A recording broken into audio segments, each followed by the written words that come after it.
Good afternoon, heyo, and welcome to Omnidog's Vault. I'm Omnidog, and this is Baturdays in the Batcave with my co-host Taylor Brown. Taylor, how's it going?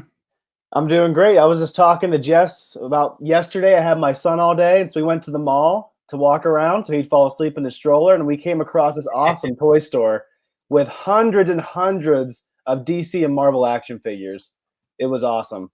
That looked awesome. The pictures looked really amazing. I can see going in there and dropping serious dosh. I'm going to see if I can show you guys the pictures on my phone. Maybe like they can somewhat see the pictures on my phone. There was a really big Batman I put my son in front of and took a picture with. I can screen share it, I think, from what you... Okay, You wait. Okay, yeah, we can see that. There was a huge Batman we got a picture in front of. And then here's the wall of some of the DC figures. Look at that.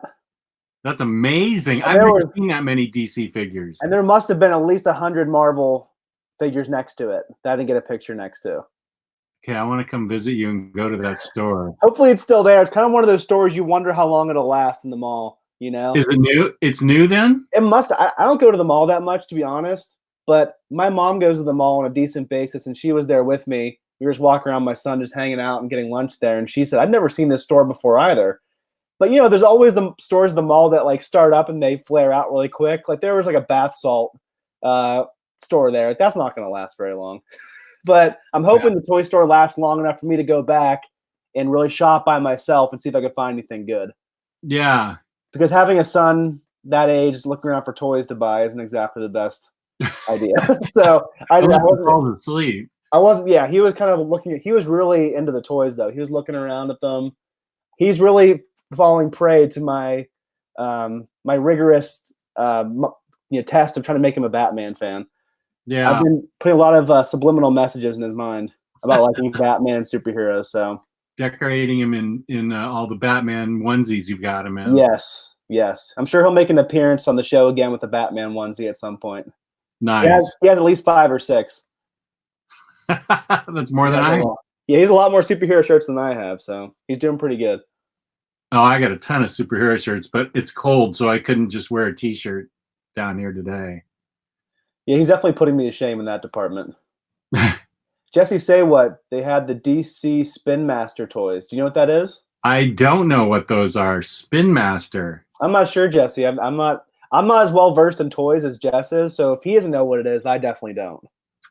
Him and Tyler are usually the go-to guys for action figures. Yeah, but I'm not sure about Spin Master toys.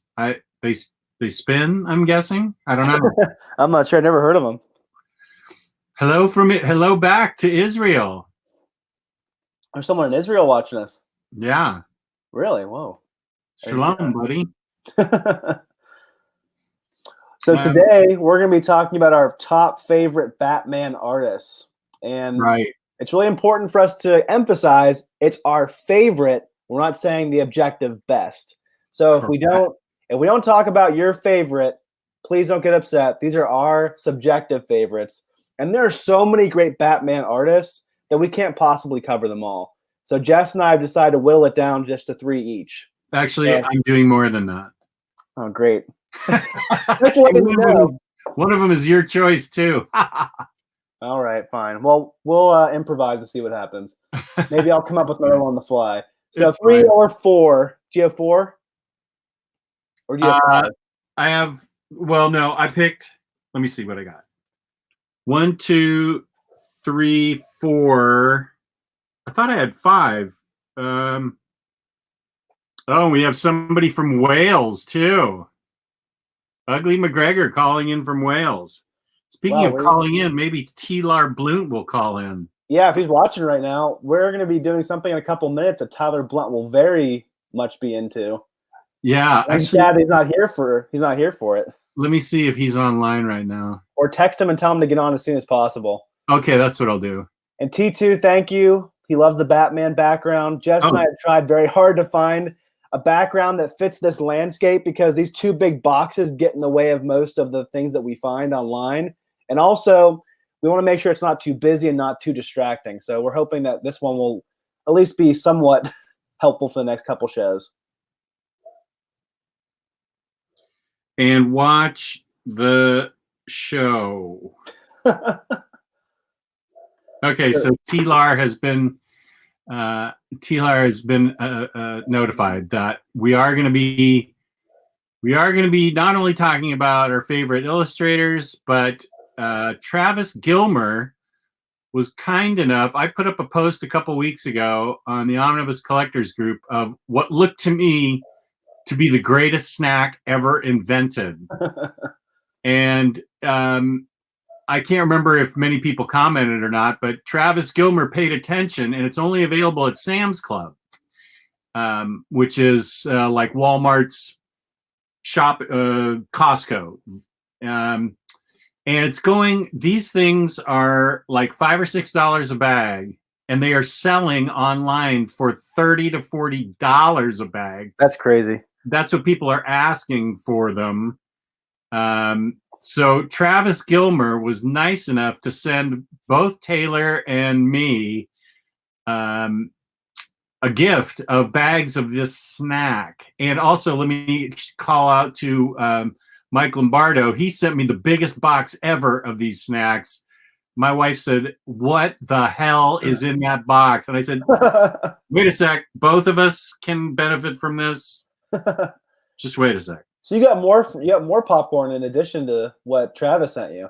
I did, but most of it ended up, my wife took it with her to the old folks home because it is too good. It is way too good. And I just can see it adding pounds on that I don't need. I lost all that weight. I don't want to put it back on. Oh, and here's a compliment from Joe Chip. Thank you, Joe Chip. Yeah, it was a lot of fun interviewing Jacob Phillips. Was that last week or 2 weeks ago? I can't remember. But we I think it was last week. It was on Crime Corner. Yes. So if you like Baturdays in the Batcave, give Crime Corner a try, where Jess and I talk about some of our favorite crime comics. And we actually have another interview coming up on Crime Corner very soon. So keep your eyes out for that. Really excited about our next interview coming up on Crime Corner. And we have the highlighter saying hello from all the boys here at Arkham. We're all big fans. Yay. Thank you, highlighter. And here's a good idea. That is a good idea. The only problem for me is that I don't collect singles. I know you collect singles for variants. I think, yeah, that actually is over with. It lasted a month, and I got the bill, and I said, okay, that is over with. It's already over. Wow, that's short-lived.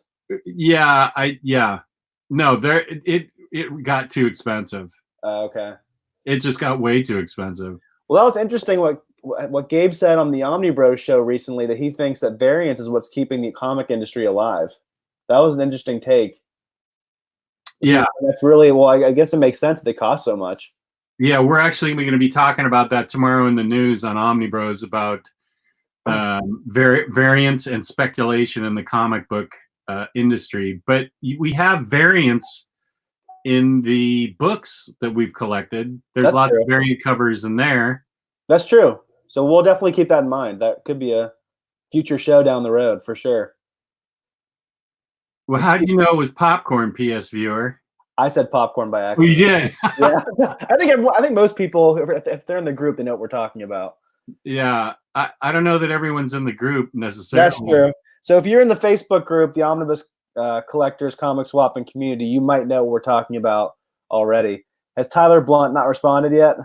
No, he hasn't. He may be busy. He could be working. I mean, he works 7 days a week during tax season. Or he's passed out in a sugar coma after 3 Dr. Peppers and some Twizzlers and Snickers. He's probably drinking a Dr. Pepper with a Twizzler straw right now. I wouldn't doubt it. And chase it down with a pixie stick. I forgot about those.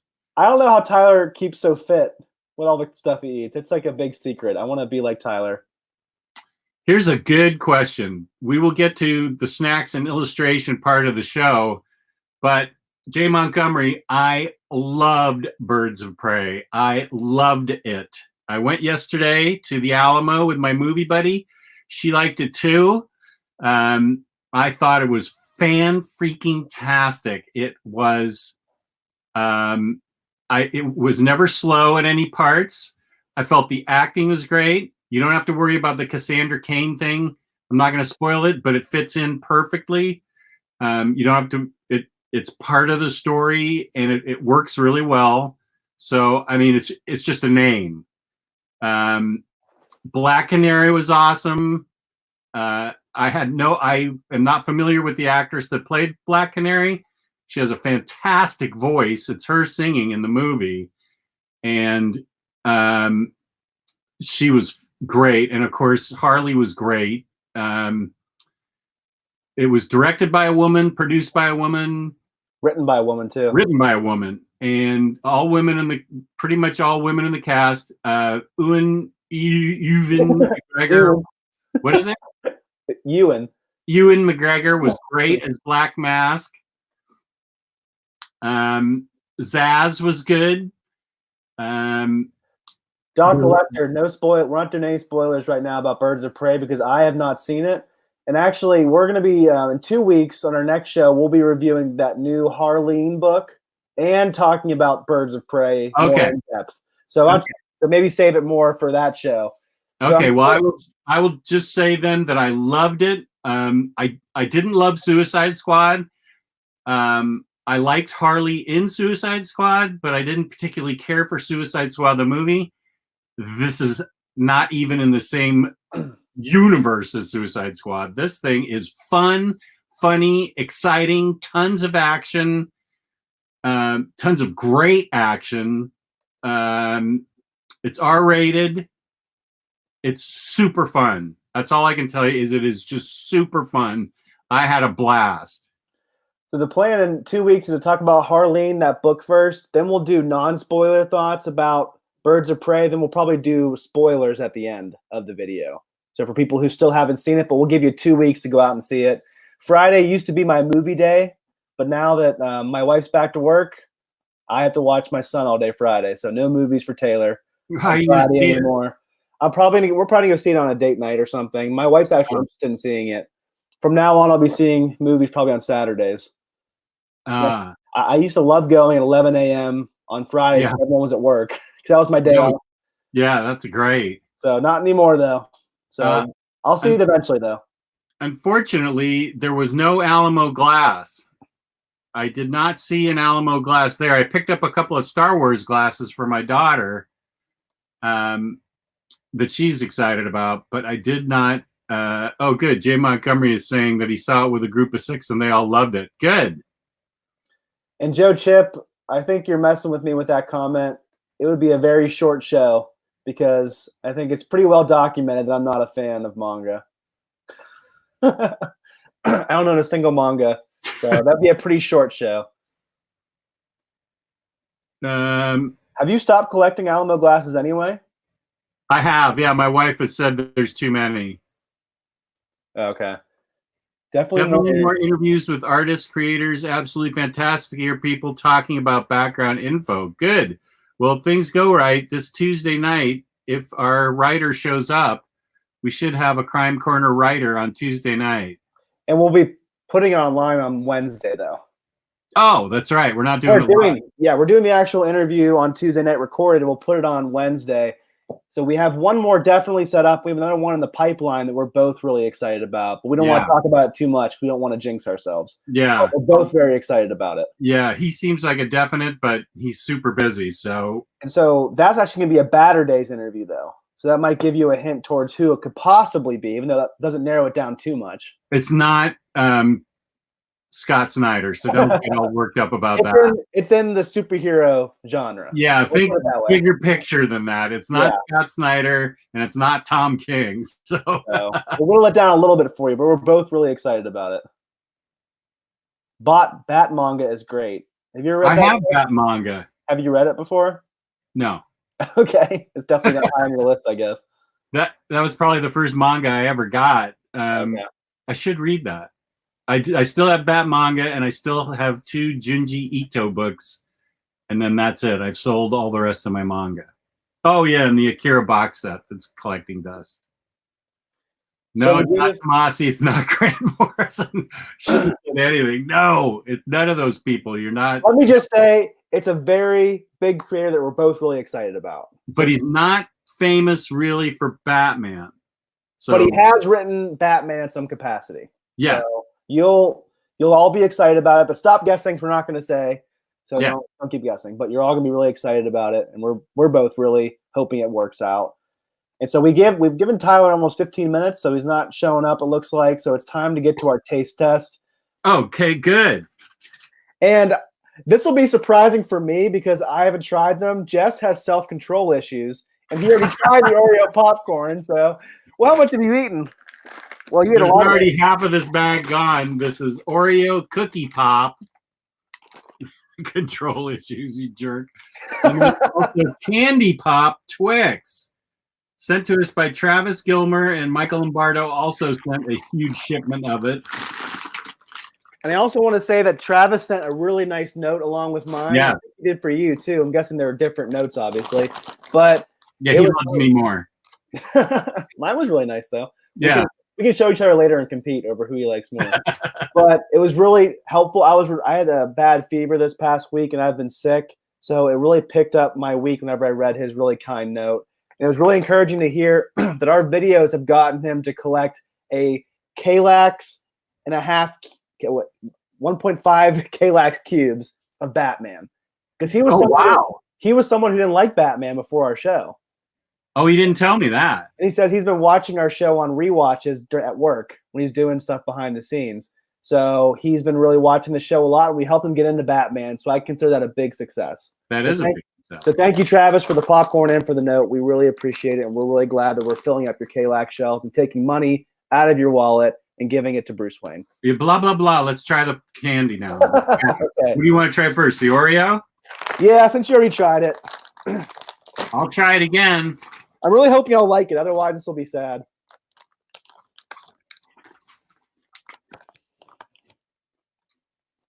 Pretty good. I think it's awesome. It is really good. Very good. Oreo cookie pieces stuck together on popcorn. Cookie pop. And don't worry, we're not doing the whole show on this. So it's not like Omni Bros tasting Pop-Tarts. I told Jess I want to have a whole episode of just taste testing, like the Pop-Tart episode. We get 0 viewers.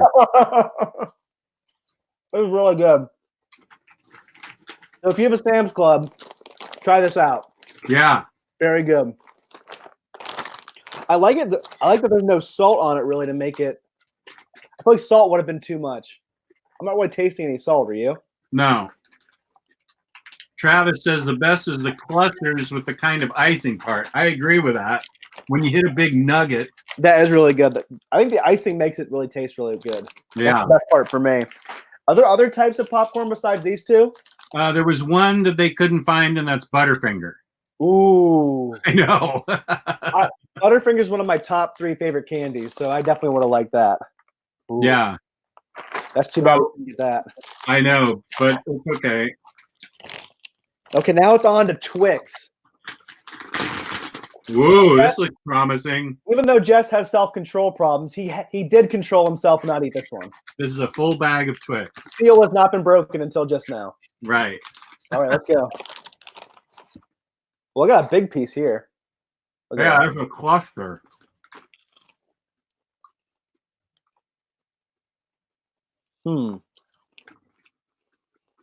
That's good too.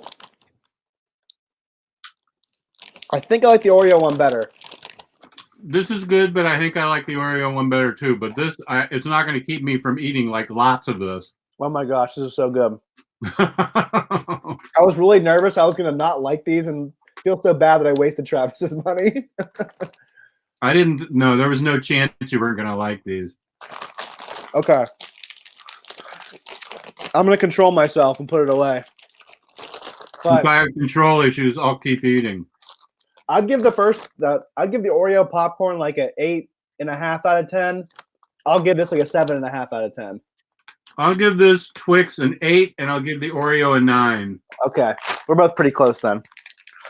I think, like we said already, the cream part of the Oreo makes it that much better. That's what really puts it over the top for me. I agree.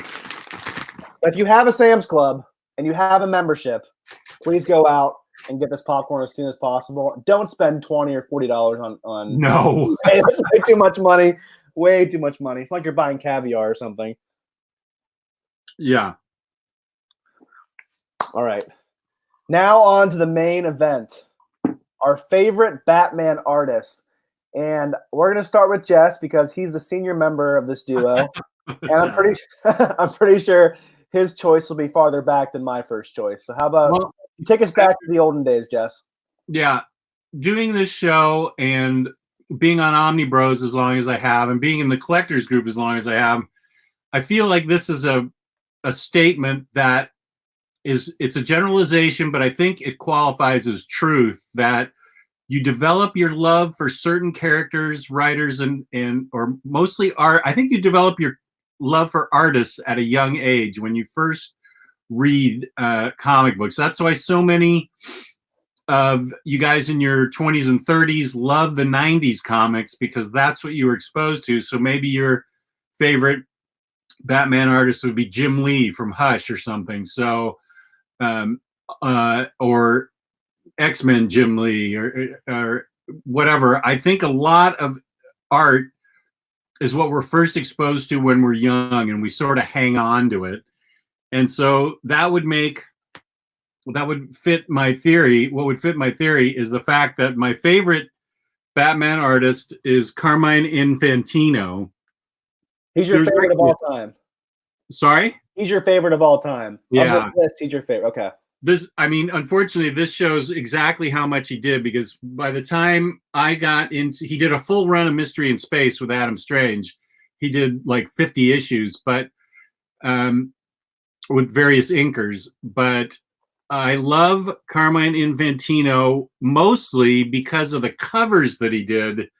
Those are what would attract my attention on the spinner rack in the drugstore where I would get comics. This is a typical Carmine Infantino cover. He was drawing the covers for Batman and Detective for a long time in the 60s, and he had a sort of fluidity to his art. This is his art and another cover, and these covers would just pop off of the spinner rack and make me want to get the book. And unfortunately, a lot of times it would not be Carmine Infantino's artwork in it. He's also famous for the long run he did on Flash, which was my other favorite character growing up, because of Carmine Infantino's artwork. And these are not long stories. These are typical Silver Age stories that are where he would do, a short arc and then somebody else would fill in. You typically get 2 stories per issue back in the early to mid 60s. You didn't get full runs starting until the late 60s, mid to late 60s, maybe 67 on. So here he's showing Robin in action. Let me see. Let me dig deeper in here because, excuse me, a lot of it would depend on who his inker was too. If he had a really good inker, like Murphy Anderson, who I think, wait, is this Murphy Anderson? Let me see. Here's Aunt Harriet, which is ridiculous because that was taken straight from the Batman TV show. When was Alfred fat back in the DC comics, in the Batman comics? I mean, I've never seen him anything but rail thin. Wasn't there a time where he was fat though? For a very small time? Gosh, you're testing my knowledge. Let me look it up while you're talking. Okay. Like, this is Sid Green's. Let me get some Batman going on here. This is Sid Green's inking, and it makes it even more electric. And Murphy Anderson was another great inker. I've got popcorn in my throat. Murphy Anderson was another great inker. He inked. Well, here's a couple of great covers. See, you can see why I just look at these covers. This is what I would grab off the rack because they were so beautiful and so kinetic that and they were only 12 cents.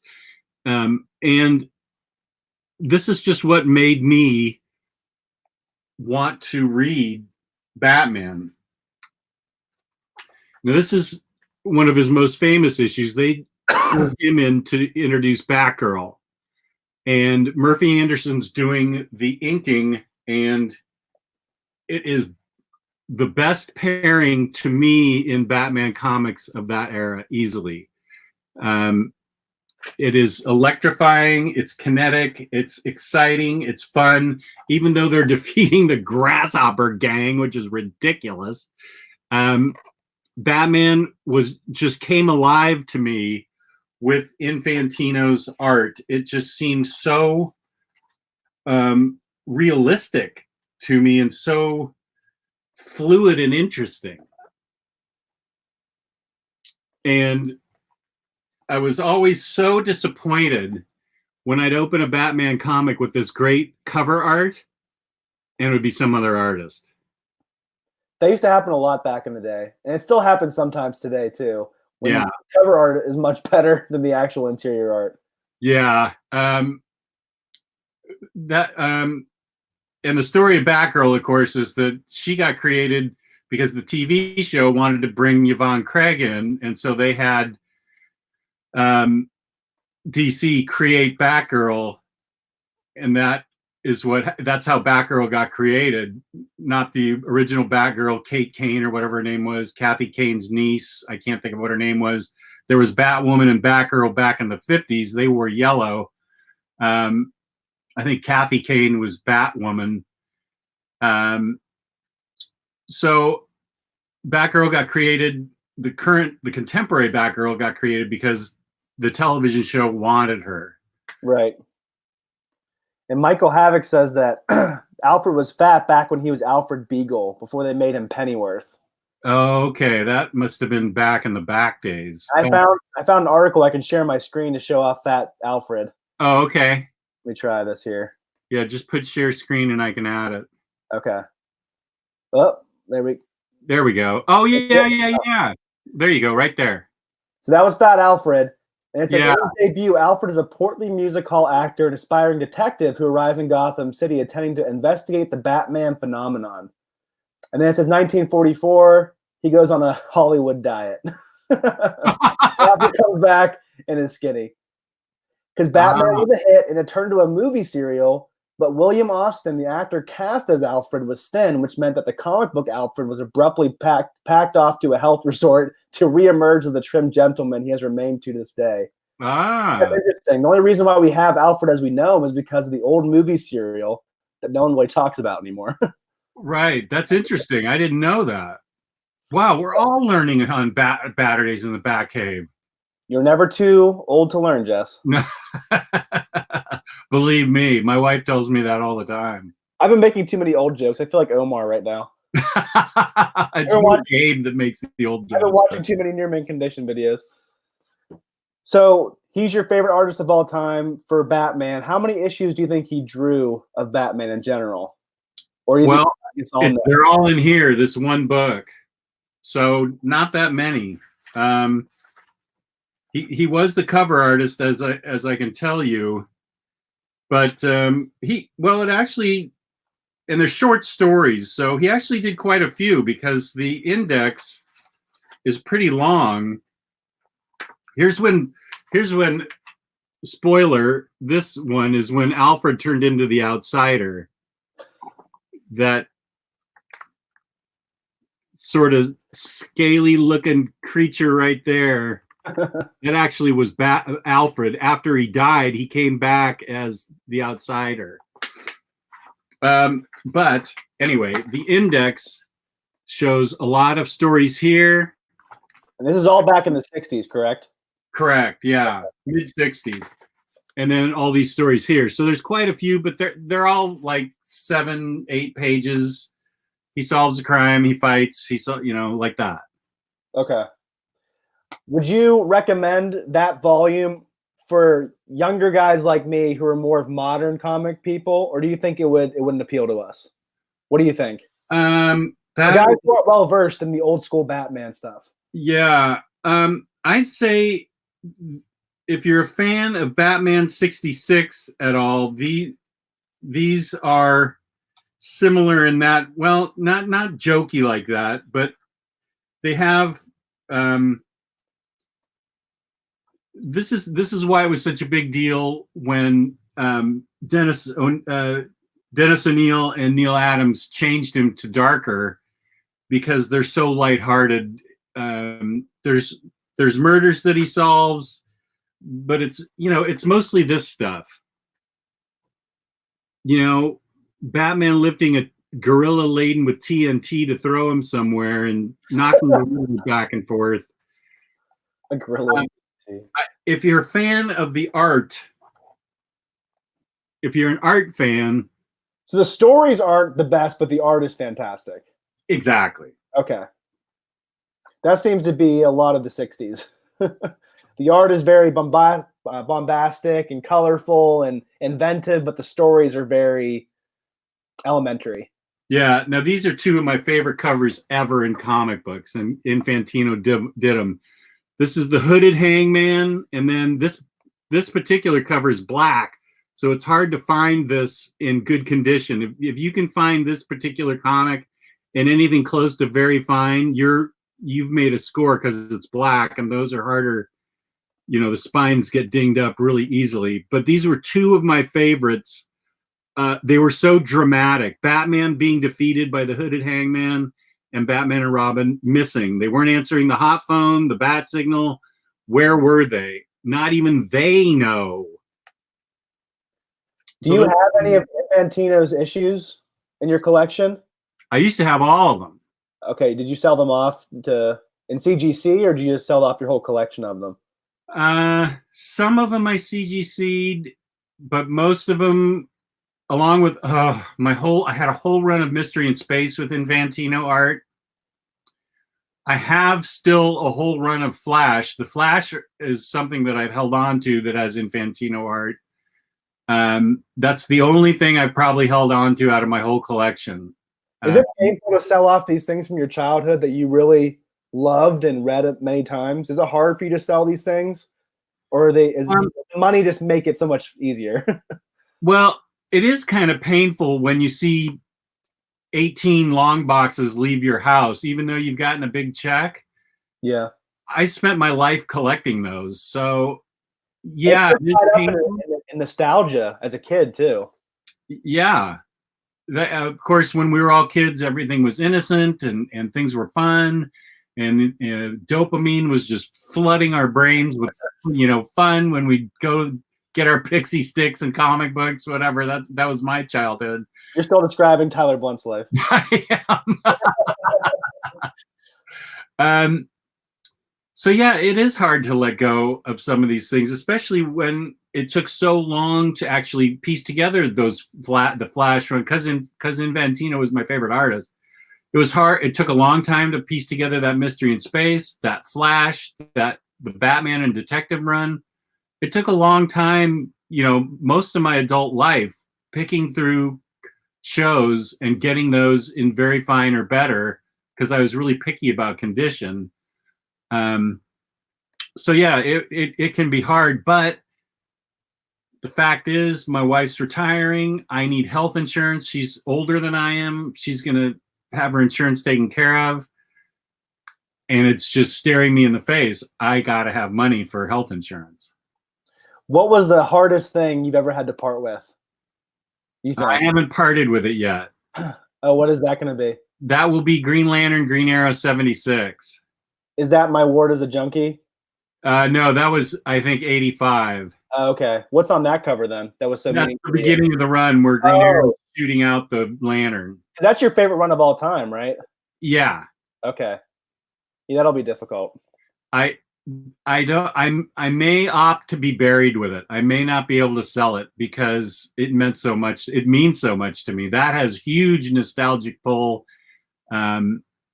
Because I was an idealistic 13-year-old when it came out, and no, not the Akira box set. That thing will be collecting cobwebs for years. Yeah. but yeah, that has a strong emotional pull, and I love the story and I love the art. So that there hasn't been a comic yet that will have the devastating effect of selling like that would. And David, yep, this is his first time catching the live show. So all right, welcome, David. Welcome. Thanks for tuning in. So I guess we'll move on to my first choice. Okay. And I'm more of a modern comic books guy, so I'm jumping 20 years ahead of Jess to 1987, 3 years before I was born, and that is Batman Year One, David Mazzucchelli. I absolutely adored this book. If you watched our episode from last year about Batman Year One and Dark Knight Returns, you know how I feel about this book. I just think David Mazzucchelli is one of the greatest artists in the history of comics, which is really impressive because he only really drew two major comic book stories, and that is Batman Year One and Daredevil Born Again. I just think he made such a big impression just with these two series of books. And I love Frank Miller's artwork pre the mid-90s, but I think no one is able to bring his imagination to life better than David Mazzucchelli. I just think he has inspired so many different artists, and he has such a realistic style that works so well for Batman. I just absolutely adore Year One, and I think so many artists have tried and failed to imitate his style. I think the one artist who's like the modern David Mazzucchelli is Jorge Fornes, who worked with Tom King on his Batman run, and he's currently working with Chip Zdarsky on his Daredevil run. I think he's a really impressive artist who's kind of paying honor to Mazzucchelli, but he's also creating his own style as well.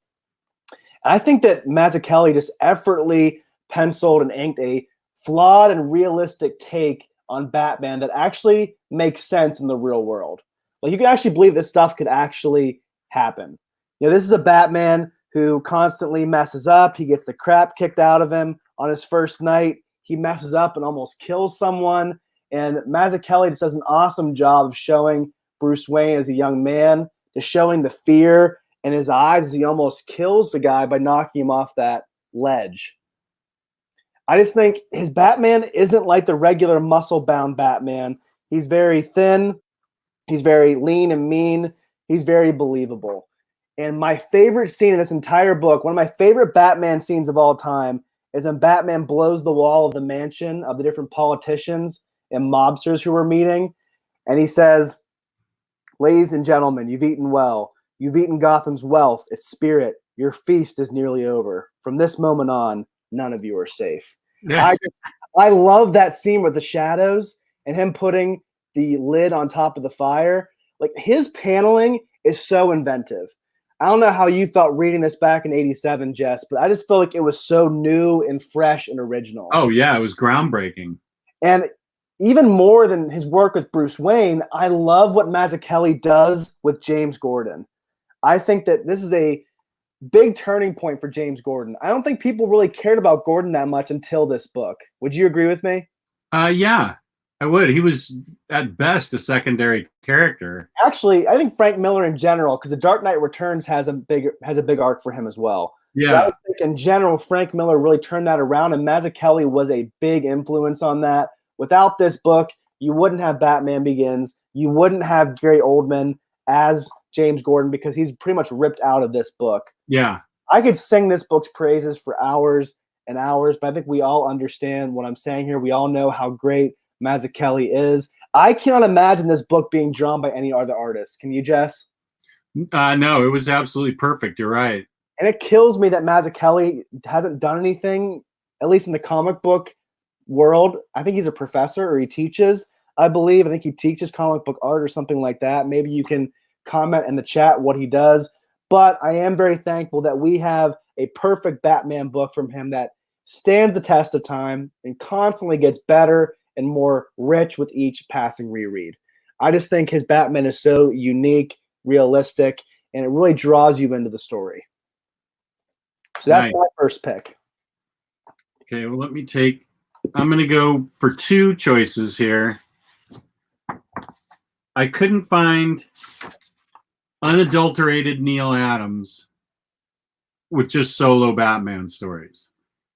The best I could do was the Bronze Age Batman Brave and Bold, where they have not been re-inked and recolored.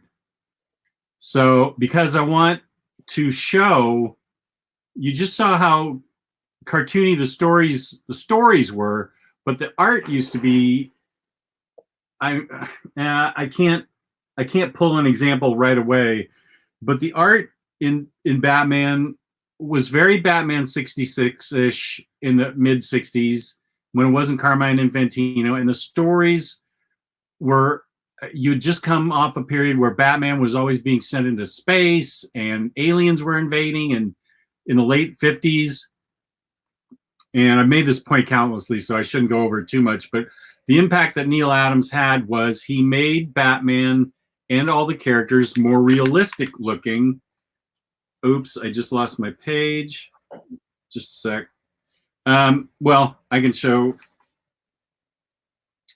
Let me just get a good, because this is Bork or somebody. Here's his Flash.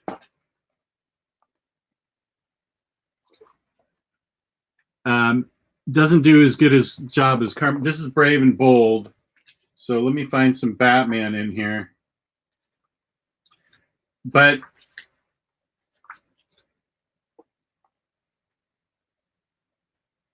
he does an even better job when it's Bruce Wayne than Batman. But it was so sleek and so realistic looking that it was groundbreaking for the time, and that's why he gets so much credit, because it was unlike what had just come before it. Do you know who drew Batman and wrote Batman before O'Neil and Adams? Sorry? Do you know the team before O'Neil and Adams on Batman? Not the type. I feel like it was a lot of Bob Haney writing, maybe. The artist escapes me. I can picture the art, but the artist escapes me as to who it would be. I don't think. Says, I'm surprised you didn't pick Batman Odyssey. A3N knows me too well. Jeff loves the Hollow Earth theory. Yeah. Yes, believes Batman with Oreo popcorn. Here's the first Brave and Bold he did was Batman and Deadman, two of his greatest drawings.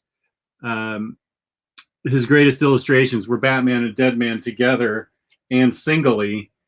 And this was good because it continued the Deadman mythos. There's a couple issues in this book of Deadman and Batman. And the impact was that it was very stiff and anatomically weird before Neal Adams. And he is famous for saying, if superheroes existed, they would look the way I draw them. And Neal Adams is so humble. I'm not going to argue with him because I think he's right. And he did his own inks on a lot of these. I think this is my personal opinion. I think his art's better when Dick Giordano inks it, like in Green Lantern, Green Arrow. But this is still pretty remarkable stuff. And it was groundbreaking because of how clunky the art was before this. Now, this is the Bronze Age, but I can't say the stories are. I mean, this is the Creeper, and I'm not really that into the Creeper. So it's Batman and the Creeper. So the stories still didn't have the punch, say, of when Denny O'Neil got together with him and they wrote, Ra's al Ghul and all those other things that they came up with. So the stories are a little hokey, but there is one example of, oh my gosh, did I lose the bookmark for that? There is a story. Oh no, here it is. That actually is about Sergeant Rock, and the famous Sergeant Rock artist was Joe Kubert. And there aren't many instances. This is the only one I know of, but I will say that there could be other ones where Neal Adams was the penciler and Joe Kubert did the inks. And so it makes it kind of the best of both worlds. You get a very interesting Batman and a very gritty Sergeant Rock and Other Humans, because Joe Kubert had such a gritty style. And it really worked out well, I thought. Because you don't like when Adams does his own inks and colors, right? Not now. Oh, so back then you like it? Oh yeah, back then it was fine. Okay. But I still feel like Dick Giordano is the best inker for Neal Adams. He really tightens the stuff up. But this is Joe Kubert is his inker, who did, really well. Joe Kubert, after all, has an art school that he opened and sons that got into the business and are successful. So no slight to Joe Kubert. He did a fantastic job on this. It's so weird because Adams' lines used to be so clean. Now they're so scritchy, scratchy, and all over the place. I guess that's just art being a perishable skill, but his lines used to be so clean and so precise. And that is what I really miss. Yeah. I really miss what he was. And I can't even guess. Maybe he's trying a different style as he gets older. Maybe his studio is illustrating. I don't know, but his art has changed, and it's not nearly as clean as it used to be. But for what it was, he is to that era as to what Mazzucchelli was to your era. I mean, just groundbreaking and made comics change. See, I kind of disagree with what Neal Adams said, that superheroes would look like his. I think they would look like Mazzucchelli's. Okay. Because his Batman isn't like a shrimp, but he's not like having huge pecs and having these huge muscles. I feel like it looks more realistic. Okay. I feel like superheroes wouldn't wear like spandex, but they'd probably wear more, body armor. But I think Neal Adams figures definitely look more realistic than a lot of other superheroes, especially whenever Batman takes his shirt off and actually has chest hair, as opposed to most renditions where Batman shaves his chest, I guess. Gets them lasered off by Alfred. Alfred's not just a great neurosurgeon; he's great at taking hair off Batman's body, I guess. Yeah, and I'll actually wait on my other artists since I'll let you go. And Matthew Mongi, I can't comment on Harleen yet because I haven't read it yet. Jess and I will be reviewing it in 2 weeks on Baturdays, but I've only heard good things about it, and the art looks fantastic. I just can't comment on the story yet, so maybe hold off on buying it until you watch our review in 2 weeks. That would be my recommendation to you. So my next choice won't be a surprise to any of you if you've watched our videos for any length of time. This is very much a modern creator, and that is Jock. I love Jock's work, particularly on Black Mirror. Speaking of comic book covers, I think these are some of the most iconic, best comic book covers of all time. I think this is probably the most famous of the entire run, but the back of the Absolute is actually my favorite cover art in the entire series. I love this. So clean, it's so dynamic. I love the white. That's such a great image. And Jock is very unique. I think there's no one who's better at using shadow and the contrast between black and white than Jock. I just think he is great at capturing the horror aspect of Batman. I think a lot of artists don't tap into the fact that Batman is a menacing and terrifying figure, and he's supposed to strike fear into the heart of his enemies. I think Jock is really able to do that very, very easily. And his Batman is it's kind of off-center, it's kind of off-kilter, but it works very well with the character of Batman. I just love the action scenes. They're always very creative. They're always very fluid. Look at this. I love this page right here where Batman's jumping off Oracle's tower. That's one of my favorite pages from this entire run. And it's really obvious that I like Jock because I own one statue, and that one statue is Jock's Batman. Doing that dive? Yeah, I love this statue, and I think I can't go into that black hole, Jess, of statues. Oh, I am so getting you into statues. Even though this is a very cheap statue comparatively, I think it was like $70 or something. I know the ones that Jess has behind him are much, much more expensive. But I also enjoyed his art on the Batman Who Laughs. I think the one big critique that Jess and I had about this book was just that it was hard to read the Batman Who Laughs word bubbles. Yeah. Whether it was the red ink, you couldn't really see what was going on. But I just think Jock is one of the most unique artists in comics. Would you agree, Jess? Oh, yeah. I agree. My favorite artists are ones who are instantly recognizable when you look at their work. I don't like artists who kind of blend in with other artists around them, and you can't really tell if it's their work or not. That's never a problem with Jock. You know immediately it's him. And I think it's really hard to scare people with comics. I don't know about you, Jess. It really takes a lot for comics to creep me out. But Jock is able to creep me out so easily. Yeah, right there. His art just makes you feel very uneasy. It really draws you into the story. It makes you feel like you're actually experiencing these events. Like you're actually in the story with these characters. And that's not an easy feat. And I love his work on witches. I love his work on other books that he does as well. I just think his style is so unique and it fits Batman perfectly because I think a lot of writers and artists fail to really tap into that horror nature of Batman. I'd love to see more horror brought into the Batman title, and I've heard that that's what James Tynion is doing in his current run. So I'm very excited for Jess and I to get into that book whenever it's released in collected editions down the line.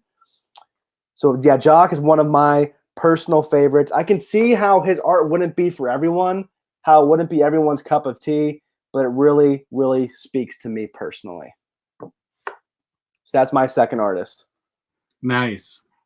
Well, I cheated and I've got a couple extra artists, but this would be a good time to change it up and talk about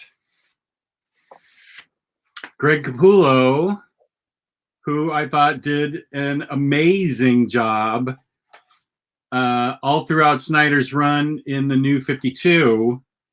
I'm having trouble getting a Batman picture right here. It's mostly Bruce Wayne in the beginning and Joker. But Capullo's art, I probably shouldn't have pulled the first book because where it really stood out is later on in the run. I'll go pull some of the other ones for you, okay? Well, I have them right here. Okay. It's all right. I mean, you could still see how great it is, but it just got better and better and better as the run went on. And I was not familiar with Capullo because I was not big on 90s comics necessarily. I mean, I read comics in the 90s, but I didn't read Spawn or anything like that where he cut his teeth. I think that's where he started out. I don't know. That was his big first break, I think, was Spawn. Yeah. Okay. Which is a book I didn't read. But Snyder's stuff was so different and so interesting, and I thought was so different from what came before it, before the New 52, that I was instantly captivated with how Capullo could translate it into something amazing. So I love that 5th issue of the Court of Owls. Yeah. Down.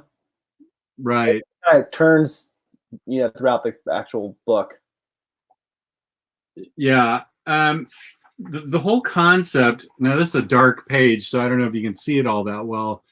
The whole concept of the Court of Owls and Talon and stuff was just remarkable to me, and Capullo's life brought it to life and did so throughout the entire New 52 run. And I tell him every time I see him at a convention how much I like his art and how much Snyder's writing meant to me. I always tell Scott Snyder that because I loved Scott Snyder's writing on the book, but I also loved Greg Capullo's art. I think he demonstrably gets better throughout all of New 52, and I think that's amazing. And I think peak Greg Capullo on that run is Endgame. I think that's where he was at his best with the back. And the A3N says nothing like turning around a 10-pound Omni to look at that issue of the Court of Owls. Yeah, you know what? I totally agree with you. This is where he was really rocking. And the colors were so, I know the colors were done by someone else, but those colors really made this art pop that much more, in my opinion. That's an amazing book. That image, yeah, right there where the Joker has the axe. I love that image. Where he's hiding under James Gordon's bed. So creepy.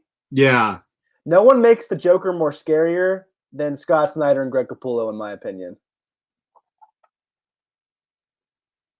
Yeah, I agree. That final fight between Batman and Joker in the cave was brutal. Yeah. Like this. Right. When he burns half of his face off, and they're like, he's throwing cards in the Batman's eye, and he carves a smiley face in the Batman's back with his knives. Yeah. No one's better at drawing blood than Capullo as someone gets punched in the face. Yeah, you were right to call this one. That's a hot take, Matthew. I found the Snyder Omni to be a bit of a slog. It actually took me a while to get through it. But he says he's not into Batman in general, though. So. Oh, okay. And the whole show is based on what we care about. We completely acknowledge other people's opinions. Just because we like it doesn't mean anybody else should like it. Right. We're just speaking for ourselves. Yeah, we're just talking about the books that speak to us personally. And someone mentioned earlier that we didn't mention Tim Sale.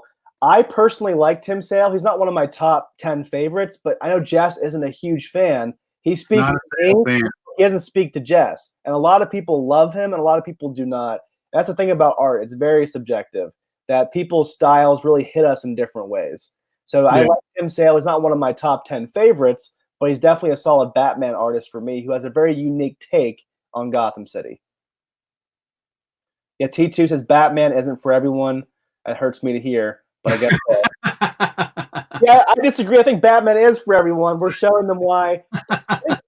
I'm not going to get on a soapbox here, but I think Batman is for everyone because Batman is so inclusive and there's so many different types of Batman.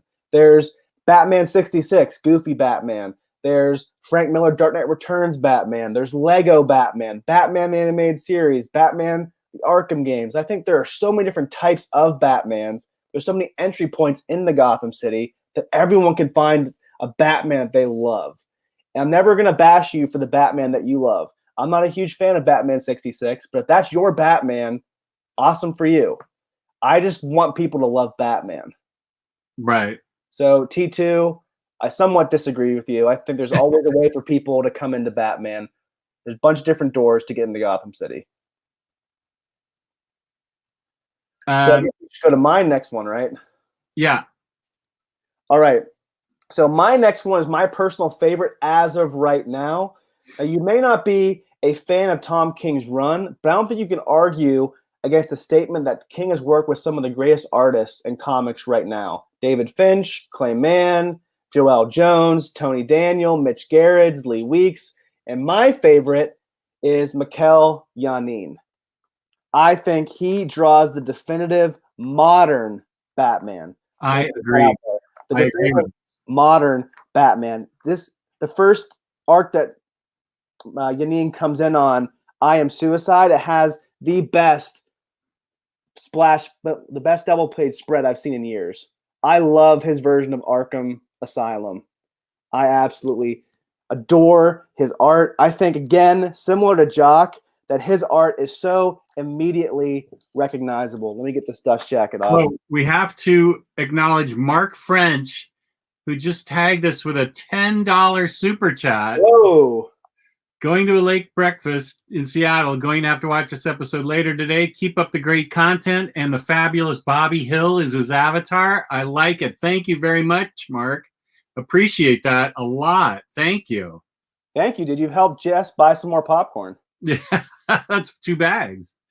And so I think my favorite arcs with Janin throughout this entire run is I Am Suicide and The War of Jokes and Riddles. I think Jess's personal favorite is his story about Poison Ivy. Everyone loves it. I already have teed up. Oh, you have that teed up? All right, cool. I do, yeah. And I love this scene. It's really unrealistic where Batman's just fighting throughout this huge crowd of Santa Prisca guards. It's totally unrealistic, but it's Batman. Batman can take on as many people as he wants, in my opinion. And I just love this scene where he's systematically taking out all these different guards. Let me try to find that for everyone. Jess, why don't you show off the Poison Ivy arc as I try to find that, if you have it teed up already. I do. This is one, I think this is probably my favorite Batman story ever, is the 2-part run that Mikel Janin did with Tom King. This Poison Ivy run, I love Poison Ivy. They bring in Harley Quinn.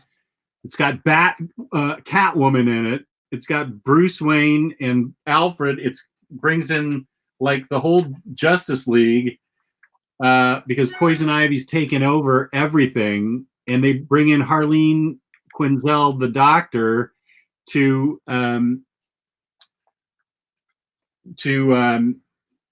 talk her down from taking over the world, because Poison Ivy, after what's done to her in Jokes and Riddles, she takes over the world. And I can read this story multiple times and not get tired of it.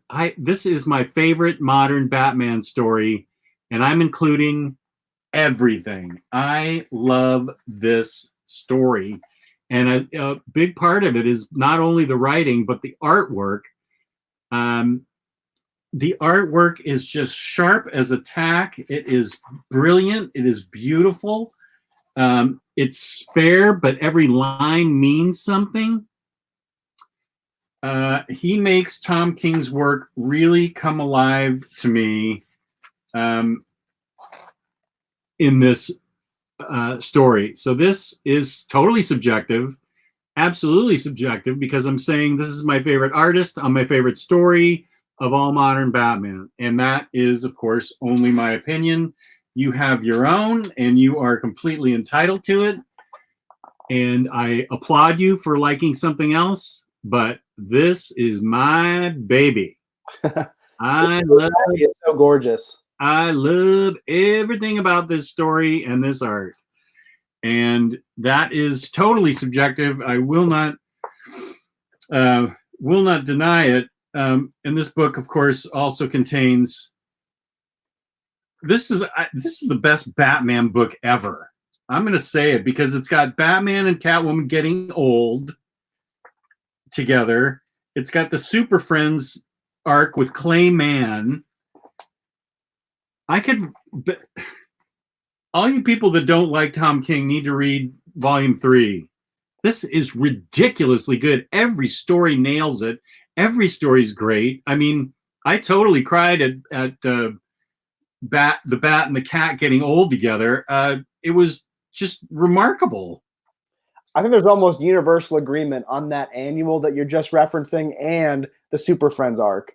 Even though people seem to hate a lot of Tom King's run, people generally agree on those two, at least. Yeah, we can go back to your... Yes, I Am Suicide. I love this for Batman scaling the tower. That is such a unique double-page spread. I just love it. I think he's really great at drawing action in particular. I love he's just wading into this huge group of guards and just beating them all. I love that scene. And there's a page coming up. I love the way he does Batman here. Look at this Batman. That's amazing.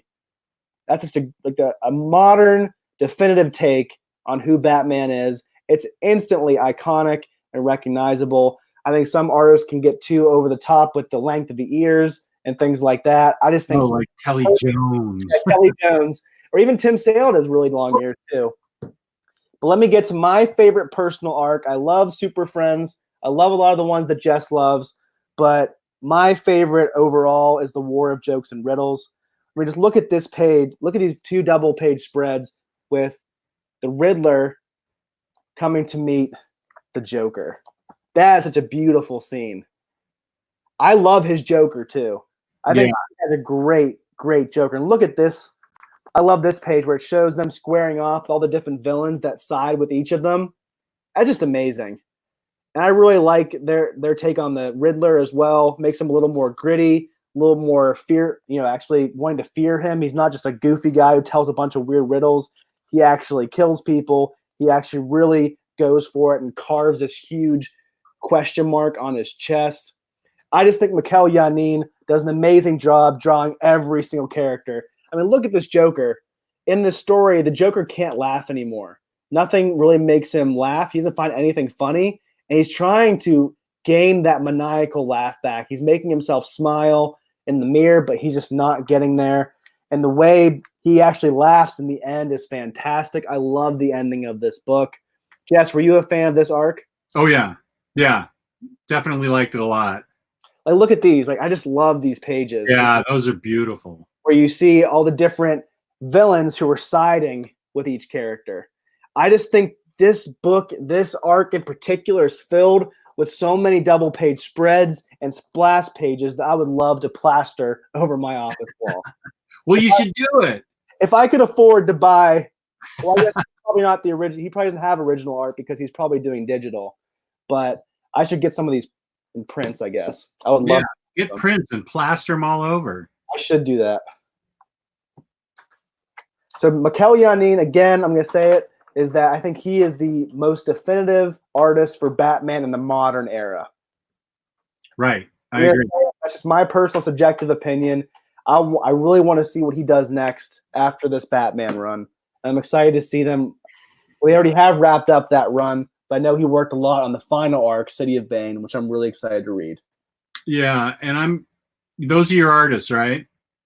Those are all three of them. Okay, well, I'm going to cheat and give an honorable mention to somebody that followed up Neal Adams on Batman, and I don't think gets enough credit. This book is big. Is Jim Aparo. His Batman and his Green Arrow here, this is still Brave and Bold, I think is sleek and Dark Knight-ish. And he was a fine follow-up to Neal Adams in all the Batman stuff that he did, because he did a lot of Batman, not just on Brave and Bold, but he did a lot of Batman. And of course, his great work was on Spectre also. But his use of shadows, his use of black, I mean, there's a lot of color in this book, but Batman's always in the, even though it's supposed to be black, it's that comic book blue that I really like. And which he didn't actually have anything to do with. Now that I mention it, it's color, but his people are very realistic and very Neal Adams-ish, and his women are beautiful and realistic. Everybody that he, gets, I think he gets very well. And so Jim Aparo was when Neal Adams stopped drawing the interiors, it was not a come down for Jim Aparo to take over. Jim Aparo's art was really good, and it'd be easier for me to go get the Jim Aparo Tales of the Batman book, or was he Tales of the Dark Knight? He was Legends of the Dark Knight, to give you a proper one, but that was just the Brave and Bold that happened to have Jim Aparo in it. And he also did Death in the Family, correct? Yeah. Were you a big fan of Death in the Family? Oh no, I hated it. Really? Yeah. What was I hated that it was a 900 number that you had to call, so you got charged for it, and they let the fans vote on whether or not to kill him. I thought that was a hokey gimmick, and I really hated that they. Did you vote? No, I did not. What would you have voted? I didn't dislike Jason Todd, I think, as much as everybody else did. So I don't think I would have voted to kill him. But I wasn't gonna call in. Okay. 900 numbers were expensive, man. Is that the big difference between an 800 number and a 900 number? You have to pay for 900? Yeah, back then. I don't even know if 900 numbers exist now, but back then, that's how, places got. That was an extra way for DC to make money. Okay. I have a friend who voted to kill Jason Todd. He hated him. He was so happy when he died. Oh, okay. Well, I didn't take it quite that seriously. I wasn't alive back then, so I wasn't able to vote. Felix, the Bendis Marathon is in March. It's taking me all of February to read all 4 Omnis of Bendis and Brubaker. I'm reading all 4 of them, so it's going to take me the month. Yeah, so if you are a Crime Corner fan, we have an interview coming up this week, and we're going to be doing Stumptown later on this month. Jess lost his hardcovers of Stumptown somewhere in the black hole of his basement. The Bermuda Triangle relocated to Jess's basement. A lot of different books that are missing, but I think you got the soft covers in. I think I got the soft covers, yeah. So we'll be reading that later on this month, and we're going to do a big Daredevil readathon next month with Tim Burnham, Nerd of the Noke. So that'll be coming up next month. Jess just needs some time to read 4 Omnis. Yes. I've read them before. Well, because Tim already read his, I'm going to read through them again, but I've already read them, so I can burn through them pretty quickly. We've already seen Tim's thumb notes or whatever they're called when you put little sticky notes. Sticky notes, yeah. He's got like one Daredevil book had 45 thumbnail notes or sticky notes in it.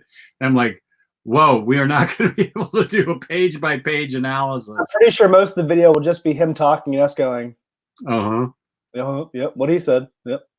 No, this is a legit question, and I'll answer it, and you can answer it too. No love for Bermejo. Now, I'm only familiar with 2 books by Bermejo, and I dislike them both. One intently, and one just moderately. I moderately disliked Noel. I thought it was trite and poorly conceived, and I hated with a passion Damned.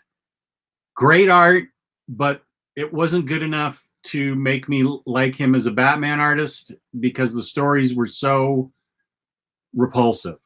That is my opinion only. I've never read Batman Noel, but I have read his Joker and Damned. I thought Joker was okay from a story standpoint. The art was great. Again, in Batman Damned, the only good part of it was the art. Yeah, that's true. I like Bermejo, but his art's kind of tainted by the bad stories that he's kind of paired up with. Or he even writes himself. I guess I never read Batman Noel, but apparently you don't like it at all. I don't think his art's been given a chance to shine in a fantastic book. I thought Joker was good. I didn't think it was amazing. Did he also draw Luther? Yeah. Okay. He did Luther as well. And someone asked a question about Brubaker, A3N. Speaking of Brubaker, do they leave out issue 4 of the current Criminal Run intentionally from a collected editions? Bad Weekend is 2 through 3, and Cruel Summer is going to be 1, 5 through 12. I think they probably will include issue 4 in that Cruel Summer collected editions in the summer. I feel like maybe they just made a mistake in solicits because issue 4 is centered around Ricky Lawless because this main Cruel Summer arc is about the death of Teague Lawless. We all know he died, but they actually show you how he died. I think they might have just made a mistake in the solicits, which does happen sometimes, I believe. They don't put the issue numbers correctly. So I'm hoping issue 4 will be in there. Otherwise, we'll never see it collected. Yeah. We'll see. Matthew, I did mention Jim Lee at the beginning and Hush. I did mention it. Yeah, it is amazing. And Jim Lee does a great Batman. I love his run on Justice League New 52. So, yeah, I love Jim Lee's art. I can't imagine anybody not liking Jim Lee's art. On our first video ever about overrated and underrated Batman books, I think Hush is overrated because of its story. I think Jim Lee is by far the greatest part of that book. If he wasn't the artist, I don't think it'd be a very popular book, to be honest. I think he makes that book. Okay. Yeah, that's my personal opinion. I think the story is subpar. It's okay. I just think the art is so fantastic. It blows me away, and I'm glad I have it in my collection. I just think the story isn't as good as it could be. But he's definitely worthy of being one of the best Batman artists. He's definitely in the top 10 for me. Yeah, well, I agree with that. For sure. Even though he was with All-Star Batman and Robin. Oh. That was the best part of that book. There wasn't much else to talk about. I forgot about that book. I think it's funny thinking back to the 90s, Jess, going out and getting Dark Knight Strikes Again every month. Oh. And Batman and Robin every month, hoping it'll get better. Because you were convinced that All-Star Batman and Robin and Dark Knight Strikes Again will get better with each issue, but they didn't. You're right. Yeah, you're right. Yeah, if I remember correctly, Dark Knight Returns came out, then Year One came out, then didn't Sin City come out that next or in that ballpark? I think he was publishing Sin City over the course of several years. Yeah, I'm pretty sure that Dark Knight Strikes Again came after he started Sin City. Right. Okay, so you got started in 92. No, it started in 91. Sin City did? Yeah. Yeah, okay. And when did DK Strikes Again come out? 2000? I want to say 2001 because he was working on it whenever 9/11 happened. Right. Okay. He stuff up because I think he was going to crash the Batmobile into a building, and they told him to not do that because of 9/11. It came out December 2001 through July 2002. So that was after Frank Miller fell off the cliff art-wise. I think his last good artistic effort was 300. And that's what made Strikes Again. I mean, we've already talked about it in the Frank Miller video, but I mean, that body of work right up until then was so amazing. And I eagerly went to the LCS to get that book, Strikes Again, because it was The Dark Knight and it was Frank Miller, and I couldn't wait to read it. And because he had so many hits coming up to it. I mean, he could do no wrong. He even directed and wrote Sin City, the movie. Right. Did you ever see his single directorial debut of The Spirit? That was horrible. I heard that was something to stay away from. It's worth a watch just to laugh at how bad it is. It's horrible. Oh, I don't want to do that. It's horrible. And 300 came out in 1998. So whatever happened between 1998 and 2001, I don't know what happened. Maybe something traumatic happened to him, or I don't know. I feel like sometimes comic artists evolve and they get better. Sometimes they evolve and their style gets stranger. And I don't know what happened to him, to be honest. I want someone to do a documentary on Frank Miller and explore those years. Yeah, that's a good idea. Because I'm so glad he's doing better health-wise. Something had to happen in his life because he went from looking very healthy to looking something must have happened to him, and I feel so bad. But there must have been some health concerns or some health issue that happened that really set him down a spiral. I'm not sure. Yeah. But we still have his old body of work, and right. You can't argue that he has changed the face of comics. Comics wouldn't be what they are today without him.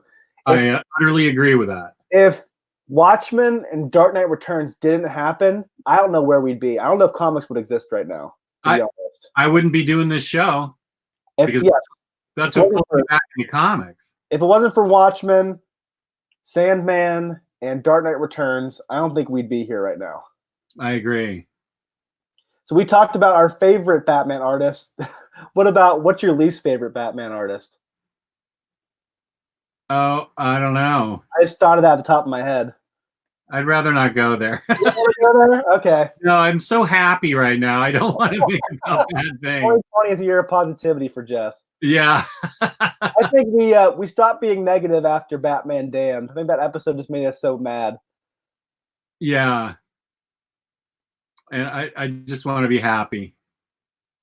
This show makes me happy. Doing YouTube makes me happy. I love doing YouTube shows, so it always makes me the happiest. And Matthew Mongi says Dark Knight Returns was his first comic book he ever read. Wow. That's quite the first comic book. Wow. What was the first book you ever read, Jess? Do you remember? It was probably a Superman book when I was about 4. Okay. 4 or 5. Because I remember we were still living in Ohio. Some older kid loaned me a Superman book, and I looked through it and read it and understood it as best I could at 5. That was no, I didn't start kindergarten until we moved. So I must have been in kindergarten when I read it. As much as you can read a book in kindergarten, it was a Superman book. I remember that. Okay. Yeah. What about you? I really can't remember. I think it must have been a Batman book. I used to read some of the single issues of the Batman Adventures that's based off the Batman animated series. I think the first Batman books I read were Year One, Long Halloween, and Dark Knight Returns. I had those in my collection since I was like 11 or 12. Those are good books. Long Halloween's great. I wouldn't recommend Dark Knight Returns right off the bat for someone. I think it is much more meaningful if you've read Batman for a decent amount of time. I agree. Essentially, I kind of think of it as a one story. I try to avoid thinking about the Master Race and Dark Knight Strikes Again. I kind of act like it just ends there because it's pretty much the last Batman story in a way. So I think it works best if you have a good, solid history with Batman, and it really hits you a lot more if you're used to a certain type of Batman, I think. Right. That's what happened to me. Because it's kind of like the Unforgiven of comic books. Like how Unforgiven changed the Western, that Batman Dark Knight Returns changed comic books and changed Batman forever. Good analogy. Thank you. Yeah. Got a nice compliment from T2. Oh, yeah, he's a big fan. I love T2. Thank you, T2. I appreciate it. I always appreciate, this is a good time for me to say that I always appreciate comments. People have recently pointed out things I've done wrong, but they've done it politely, which I approve. I appreciate. I got a couple things wrong in a recent video of Essential Editions in February. I think I did something wrong, but it was pointed out very politely, and I copped to it. So I have no problem admitting when I'm wrong. And so it's not just compliments that I like. You can always send me, opinions and comments and stuff, and I'll always respond to anything that's positive and polite. I'm a big fan of everybody that's a fan of mine. I always appreciate it. I keep a scrapbook of the really positive things that get sent to me in the mail and online. So I always appreciate everybody that watches and comments. So thank you very much. And thank you to Taylor for helping me with Baturdays in the Batcave today. This was our favorite illustrators, our favorite artists of the Bat. And I'm just thinking that I want to get that Joelle Jones statue of Catwoman. It now dawned on me where she's got the little ears with her wedding dress. Let me try to find it. I want to see what it looks like. Oh, it is so, you have to pre-order it, and it is so good looking. I think I might have found it. Are you on a ban from statues? Or are you still able to buy statues? Hey, I'm a grown-ass man. No, I don't know. I might be banned. Yeah, that one. Oh, okay. Yeah, that one. Well, I mean, compared to some statues, it's not that expensive. I mean, $139 isn't nothing, but I would get it much cheaper than that. Oh, you would? Yeah. That is really nice. That's from DC, isn't it? Yeah, apparently it is. So that's the MSRP. I would get it a lot cheaper than that. But look at that. I think that thing is stunning. You'd probably get it on Big Bad Toy Store, right? That or DCBS. I may have missed the chance to pre-order it on DCBS. I love that story. DCBS has always has good prices on their statues. I love that story when she breaks into that dress shop at night and steals her wedding dress. Yeah. That was such a great issue because it shows that no matter what, she's always going to be Catwoman. She's never going to be as good as Batman wants her to be in a way. So that's a great issue. That's a cool statue, Jess. I'm not going to say anything because I don't want to get in trouble with your wife, but I'm thinking about it. I don't know where I'd put it, but you can't put it with the bombshells, I guess. Huh? You can't put it with the bombshells because that's not a bombshell. No, that's a theme. So she'd have to go out in the other room probably, unless I made room for her in here somewhere. Are there any statues you're going to have to get rid of before the big move someday? Or do you try to? I don't know. I think that's probably going to depend on. We want to move into a 3-bedroom condo, and if we do that, then I don't have to get rid of anything. If we move into something smaller, then I may have to get rid of some things. Okay. You might have to get rid of some of those action figures, Jess. Or just get a storage unit. I didn't hear that. I absolutely did not hear that. Doesn't Tyler have a storage unit of action figures? I think he might. Yeah, Big Bad Toy Store has good deals. Okay. Matthew's asking that. I'm still on the fence about getting some of those Batman figures from the McFarlane line. Oh, they're already in my pile of loot for Big Bad Toy Store. I'm going to have to go back to that toy store again and see if they had any. I wasn't able to really search as hard as I wanted to. Yeah. There might be. I definitely want to get that Hellbat suit for sure. That was the coolest one for me. Yeah. Matthew, yeah, 3 bedrooms, so 2 for the collection and 1 to sleep in. That's exactly right. The guest room would be all comic books. Actually, we want it so there's no guest room, so nobody comes to visit us. And I'm thinking of my wife's sisters. You just don't want Omar to visit again. You don't want him to break your stuff again. I don't want him to break my stuff again. All right. Well, thank you to the chat. Thank you to everybody watching this after the fact, and we appreciate it. Taylor and I have a blast doing this show. So thank you very much, and peace and love. Peace and love. See you guys.